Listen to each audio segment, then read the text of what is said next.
What if I told you that there was a 3-in-1 microphone that was a boom mic, a handheld microphone, and a shotgun microphone, all while being optionally wireless? Let's take a look at the Comica VM30. I've been using this microphone for about a month now, and I gotta say it is easily my favorite microphone I've ever used. Inside the box, you get a microphone, obviously. And then we have our two mounts. One, the boom mount, two, the shotgun mount. And then we have the receiver, which is almost identical to a lot of the other Comica wireless microphone products. This looks identical to the receiver that this mic would use. Up top, we have two mic covers, the foam cover, as well as the wind cover. Two cables depending on what type of data communication you require. One of them is for smartphones and some cameras, and the other one is for every other camera. And then you also have a manual. We don't need that.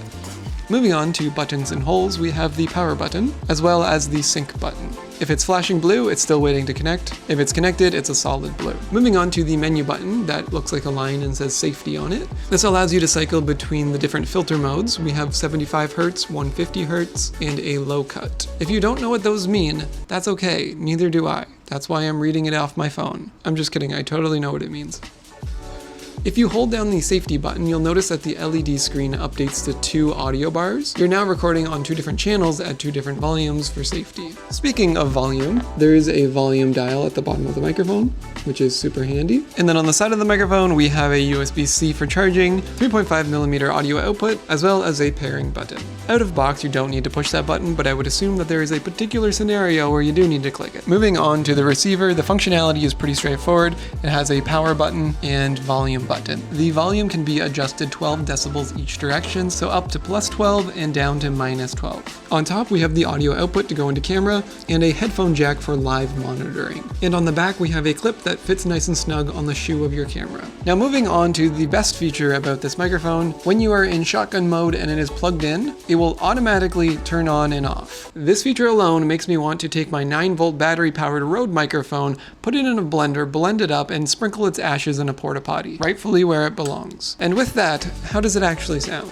I'm gonna switch over to this microphone and we're gonna have a listen completely unedited, because I'm a dummy and don't know how to properly edit audio. I have the preamps in my camera set very low, and I have the gain on the microphone set to 10. Keep in mind that these audio samples may vary depending on the preamps in your camera. Mic check 1 2 1 2. This is my microphone check. Comica VM30 is what it's called. Starting off in handheld mode, this is my favorite way to use this microphone. I find it fun to hold a mic. It makes me feel like my jokes are funny, as if I'm a stand-up comedian. Before we move on, let's click some buttons. This is now a 75 Hz filter, whatever that means. I'm not an expert. I just make videos on the internet. And sometimes I say yes to products because I don't want to buy them. So I'd rather make videos like these. Moving on to 150 Hz filter, this is how I sound. If I'm not mistaken, these filters are typically used best in noisier environments, let's say closer to a road where there's cars and there's a lot of noise going on. These filters can help isolate the frequencies of your voice rather than all the unnecessary frequencies. And then finally, a low cut filter. Unfortunately, I do not think that this test right now is going to be very useful, as there are no low frequencies around me. Let's say I had a nice HVAC air conditioner in this old building, but I don't have any air conditioning in here right now and it's really hot. I would imagine that that could produce a low filter or a low frequency that would cut and be good, but that's not the case. Moving on to shotgun mode. I have the gain on the microphone still at 10 and I have not touched the preamps in the camera. This is how I sound.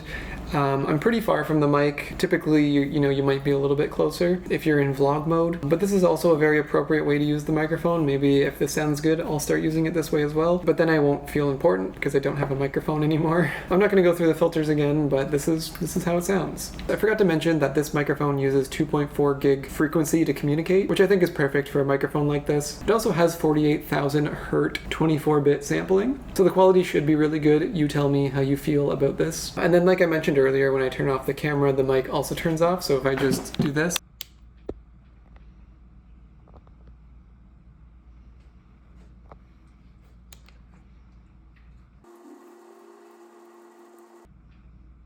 and the third and final mode is the boom mic, which I have right here.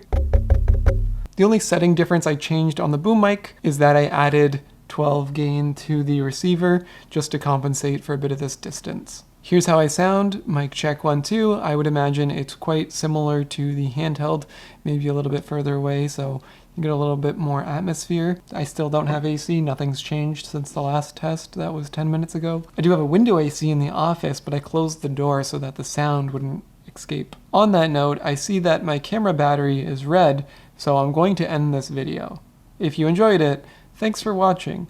If you didn't enjoy it, why are you still watching? We're probably 5 or 6 minutes in now. That's kind of embarrassing that you're still watching. If you want more information about these microphones, links down below. If they're affiliate links, thanks. If they're not, you're welcome. Did I say that there was a charging cable in the box? I totally forgot to mention the charging cable. Yeah, USB-C. On the other end, it's USB with a USB-C adapter, so you get best of both worlds. Great for charging options. That's it. Get out of here, you idiots.